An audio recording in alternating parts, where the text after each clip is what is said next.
So I'm Sivan from Google, and I wanted to tell you a little bit about my experience with different apps. In my job, and actually in my day-to-day life, I download and play with a lot of apps. I do it because I love it, and it's a lot of fun, but also because I want to have a real feeling of what works and what doesn't always work and what can be done better. And for me, I can divide my experience into two separate buckets. The first one is the kind of apps that, after I download, they become a permanent fixture on my home screen. They become part of my day-to-day life, and they become something that I can't really believe how I managed before. Apps like Get Taxi, or Move It, or more lately, Pokemon Go, that I feel like they really know me. But there's also the other kind of apps, the ones that you download and you pretty much immediately regret it. They have a horrible user experience, that is, if you can even get to the user experience, because they constantly crash. Or they send you tons of notifications you never actually asked for. And at the height of your frustration, when you just want to get them off your phone, they have the audacity of asking for a review. That's a really great time. And if I'd ask you here, what kind of app do you have? Do you have the great app that I can't live without, or do you have that app? I'm guessing that most of you would say, and I hope so, that you have the good kind of apps. But the question is that really the case? And can you make it even better? And I've been thinking a lot about what makes the good ones good and what makes the other ones the other ones. And for me, because all I care about is me, the difference is, how do these apps treat me? How much are they really tailored at me as their user or any of their other users? And in order to do that, you'd actually need to use all the data that you have on your users, all the data that you have on me.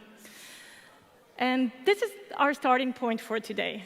So as Goldie said, I'm Sivan Enden. I'm from Google. I've been at Google for the past 6 years, working with different startups and app developers and game developers. And my job as a strategic partner manager is basically to help you guys, app developers and game developers, to make more money out of your apps. And to do that in the best possible way, so you will have more money and more time to build more great games and apps. And I'm here today to tell you a little bit about how we at Google approach this really great challenge of making more money out of your apps through the use of data and our ad monetization solution. So it may sound trivial that the way to make a great app is to use your data. And I think for the big app developing companies, for the ones that have unlimited budget, it's really the trivial solution. They pay a lot for an analytic solution. They have their data analysts. They have people who analyze their data and get to conclusions. And it's an expensive process. And the challenge here is really huge. So it's not really that trivial to maybe to the smaller app developers, but actually to everyone. And why is it such a big challenge? Well, first of all, we're talking about an amazing amount of data. On average, people check their phones 150 times per day. Think of how many times have you looked at your phone screen just in the 2-3 minutes since I got on stage? How do you capture all this data? How do you even start? And assuming you manage to get past that first challenge, how do you find the important trends? How do you find what's interesting? Is it interesting that you have more females on your app than males? Is it interesting that your younger audience gets to a higher level? Is it interesting who pays more in-app purchases? That's obviously interesting. How do you find the trends? And again, even if you did, so you got across the first two challenges, how do you act according to them? How do you utilize that data, these trends, in order to grow? And this is a huge challenge, and we understood it at Google. And for that reason, we built Firebase. We launched Firebase earlier this year during Google I/O in May. Firebase is a suite of products built for app developers by app developers to help you get across this huge challenge of all the data that's related with apps. And what does that entitle? And I'm really happy, I don't know if Bob's still here from Facebook, but he showed a similar flow of events, and we're actually looking at it pretty similarly, that when we're talking about the challenges that app developers have to go through, we're talking about the developing stage, the growing stage, and earning money, because we're also in it for the money, of course. But it's not really a linear process the way we describe it here, and probably also not exactly chronological. We're actually thinking about it more as a cycle, where each step of the cycle feeds into the next one, and you can actually learn from it and grow more, develop more, and earn more money if you look at it as a continuous process. So what is Firebase? So Firebase includes 15 different services, all of them in one SDK.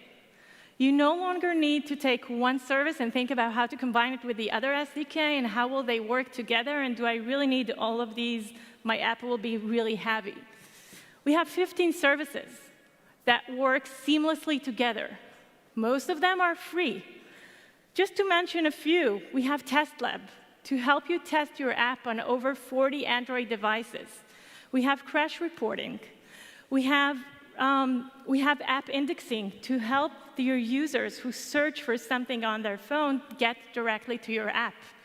Deep linking, which will help you send users to the specific location in the app that you're interested in, and more.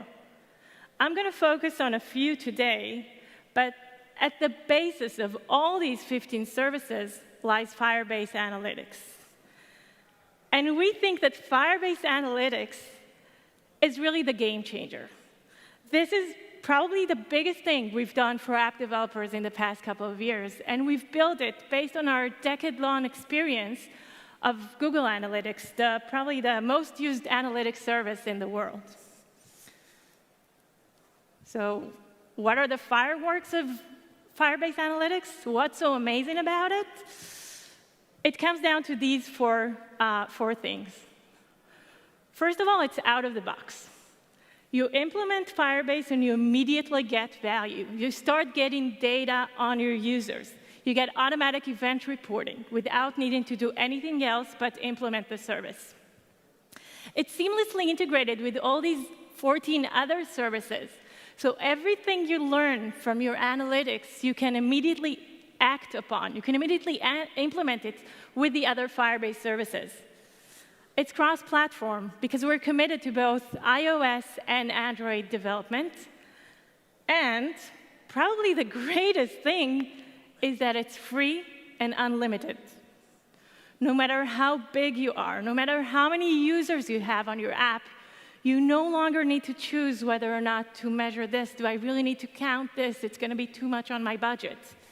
You can do it all now for completely free. What does it look like when we start?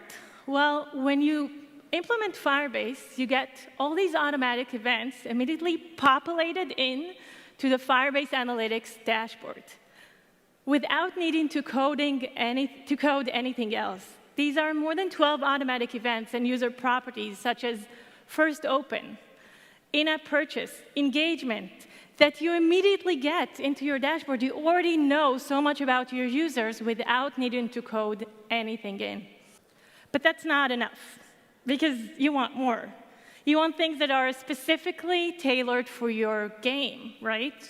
Or for your app. You want to measure the things that are really relevant for you. So you can do all of that. You have the control of measuring any event you want to measure. But then that's a lot of freedom, and how do I start exactly? So we wanted to help with some suggestions, and if you go into our help center, you get some suggestions by vertical. And you can probably see here stuff that are specifically relevant for gaming, like level up, whether or not they started your tutorial, your users. Is it really relevant to have a tutorial? Did they finish the tutorial? At what step did they leave? Virtual currency, are they spending money? And some other suggestions that are specific for your vertical.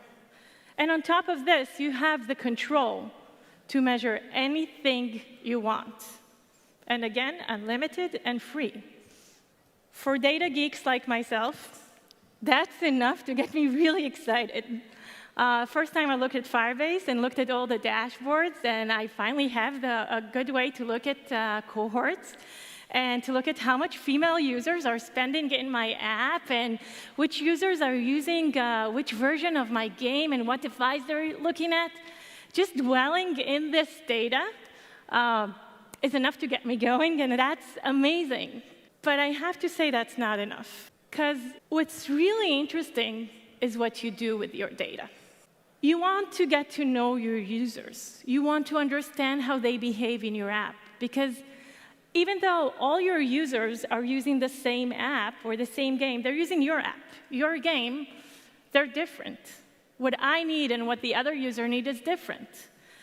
And you don't only want to understand them, you want to turn the insights on your users into actionable insights, and to do it in order to grow in whatever matters to you, whether it's engagement, retention, revenue, or any other metric. So with Firebase Analytics, we help you definitely with the first step. You can understand how your users behave, and you can understand how each and every one of them behaves differently. And now we're going to talk about how exactly are you going to turn these insights into actionable insights. So I'm going to give just one example, utilizing 3 of the Firebase features. Firebase Analytics, again, always the basis to all because we want to act upon data, combined with remote config and Admob. And we're going to see how to combine these 3 in order to grow. So what is remote config? Remote config is a feature that allows you to change the look and feel or behavior of your app to a specific group of users without them having to do anything from their end. Update their apps or download anything, nothing from their end. And why is it interesting? Because, again, your users are different. Let's just take one example. Suppose you launch a new level in your game, level 6, and you want to let the relevant users know about this new level. Well, it's less relevant to the ones who just started playing your game. They're still in level 1, maybe level 2. That's too far ahead. But you definitely want to tell the ones in level 5 that you have a new level. With Firebase Analytics, you can create an audience by levels. With remote config, you can target the ones just in level 5. And with our free notification service, you can send just these guys a notification about your new level. So you would let just the relevant people know about what's new in your game. And Admob, I'm guessing you all know Admob. We've been here for a while. We've recently announced that over 1 million apps are using Admob to monetize. Admob is huge. And the reason it's so big is because it has such an amazing global access to demand. With the millions of advertisers on AdWords, we have the ability to bring the CPM up and to get to a higher fill rate. With the ad agencies who log in through a double-click ad exchange, we have the ability to bring even more ads in demand. And we also understand that sometimes, for your specific game, you want a specific advertiser to put their ads in your game, and we have the ability to do direct deals. And to all of that, we, of course, have the ability to add pretty much every other network you want to work with and add any other format through our mediation solution. And by doing that, we enable you to get to a near to 100% fill rate with a high CPM on each and every one of your impressions. And what is Admob all about? Well, banners is our bread and butter, and that's the beginning of all. But over the years, this ad ecosystem keeps evolving, with interstitials who are taking up more of the screen and a higher CPM, with video that is targeted more towards the brand advertising, with native ads that finally lets you have the control of the look and feel of ads and give you the possibility to give all that attention, the one that you also give to the design of your game and the music in your game, also to how your ads look in your game, and the rewarded. That is, of course, part of our gaming ecosystem that we're just now tapping into. But over the years, when I've talked to game developers, I've heard them say a lot of times that when we're talking about ad monetization, it's a take it or leave it game. Because you can do some testing, but it requires so much work, you don't want to get into it. And the gut feeling we have, and most game developers have, that it might be interfering with the gaming experience. And in that case, they decided that if it's a take it or leave it game, either do ads or not, they're going to leave it. And that meant leaving money on the table. Quite a lot of money, actually. Some researchers show around $62 billion a year. I would go for just one fraction of that. So what happens is game developers often said, we want to test frequency more easily. We want to have a better way of testing different formats against each other and do A/B testing, but it's not that easy to do. And they decided just not to touch it at all. And in this place, in this take it or leave it thought, comes the integration of Firebase and Admob. We can finally easily create audiences through Firebase Analytics and target ads to different audiences through remote config and easily do A/B testing on anything that matters to us, whether it's formats, frequency, yes ads or no ads, or anything you want to do. And most importantly, we can measure impacts and start this whole process again in order to improve. And this is really a new thing to do. You finally have all the control again on how and whether or not you want to do ad monetization and not just decide to not touch it. And we continue to innovate because we understand that this ecosystem keeps moving. We're hearing from you and hearing from the users, the gamers themselves, that they want something that's more tailored towards the gaming ecosystem. So we've come up with things like trial run ads, portrait video ads, automated video creations, and interactive interstitials, all of them more targeted at the gaming apps ecosystem. Earlier this year, we also launched rewarded mediation, allowing you also to tap into most of, or actually pretty much all of the big rewarded ad networks demand through the same mediation solution. So when you work with Admob, when you work with Firebase, you no longer need to choose which formats you're working with, because our mediation solution would cover all and would give you access to all the major demand sources. So this was actually just one example of the combination of the features that Firebase would allow you to use in order to grow in what matters to you. We have many more, and probably a lot more creative ones that are coming up. Since we launched Firebase, and it's less than 6 months ago, 5 months ago actually, we have over 700,000 active users in the platform. And it doesn't really require much to start, right? It's free. You pretty much sign in, and you can decide whether or not you wanna start working with it and see how that works, and get access to all these amazing features that will help you grow. When we're talking about monetization in ads, we often think of it maybe as a journey of choosing between one monetization strategy or another. Do we want to do ad monetization? Do we want to do in-app purchases? And you choose your monetization strategy. But it's not really the case today, where you can test and experiment and do a lot of them simultaneously and see what really works for you. With Firebase Analytics, you can now track your user behavior. You can easily create different audience groups. And you can test ad monetization with Admob. And again, most importantly, analyze your performance, improve, and start this whole process again. If there's one thing I want you to take from this talk, is that, like in real life, beyond the screen, What's really important is the one-on-one relationship. It's kind of funny that I'm saying it in such a huge hole. But the ability to really interact with your users, understand what they need, and create more user-centric experiences. With Firebase, what we want to do is to give you the ability to do that in a much, much simpler way. Is this service easy to integrate into any Android or iOS app, but is it suitable also with web apps? No. So when so I'm guessing you've heard, the question was whether it's also suitable with web apps. So when we built Firebase, we really focused on what app developers need. And we decided to build a tailored service for app developers. It might happen in the future that it would also work together with the web apps, and we're thinking about how to work it together with Google Analytics. But we think we have a fairly good solution for web apps, and this was our untapped challenge. So currently, it does not work on web apps. OK. So thank you. I'll be here.